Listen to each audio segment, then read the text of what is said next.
Adeel. He starts out as this quiet school teacher, right? Small town, pretty routine life, chalking equations, evening sipping tea, pretty standard stuff. Yeah. But whenever politics came up, and it always does, he had this line. Oh, yeah, that line. He'd just kind of smile and say, I'm not political. Politics is dirty, and I just want peace. And he really seemed to believe that, didn't he? That he could just step aside. Exactly. He saw himself purely as an observer, opting for neutrality. And that sets the stage, really. So Adeel watches, silently, election after election. He doesn't vote. News about rising prices, freedoms disappearing, protests being, well, crushed. He tunes it out. He'd tell himself, it's not my concern, I teach, I'm not changing the world. He genuinely thought he was just opting out, Opting out. But the story shows us pretty powerfully, the world doesn't quite work like that. It was changing him, whether he liked it or not. The consequences, they started small, almost sneaking in. Like one day, he shows up at school, it's closed. Just shut down. Yeah, the government had rerouted the education money straight to security His forces. salary just stopped. Yeah, but he adapted.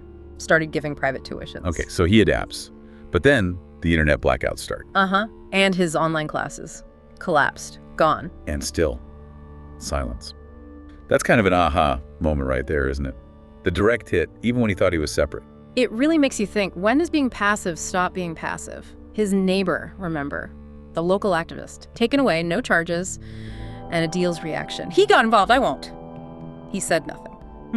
In the town itself, it starts looking different. Visibly different. Surveillance cameras popping up everywhere. Bookshops closing down. Even the mosque sermons monitored. You could feel it tightening. And then that really sharp moment with his student, the one who asks. Yes. Why don't we study real history anymore?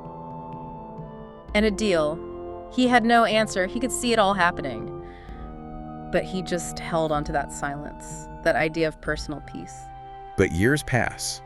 And the full weight, the crushing weight, it finally lands. Inflation just wipes out savings. Hospitals are turning people away. Getting food is suddenly a struggle. A real crisis. Yeah. And that's when Adeel finally speaks up, just looks around bewildered and asks, how? How did this happen? And the answer he gets, devastating, from an old man who just looks at him and says, it happened the day good men like you chose silence over resistance. Oof. That line just cuts right through, doesn't it? It really does. Adeel looks around. His students are gone, scattered. His friends are silenced. His own voice, lost.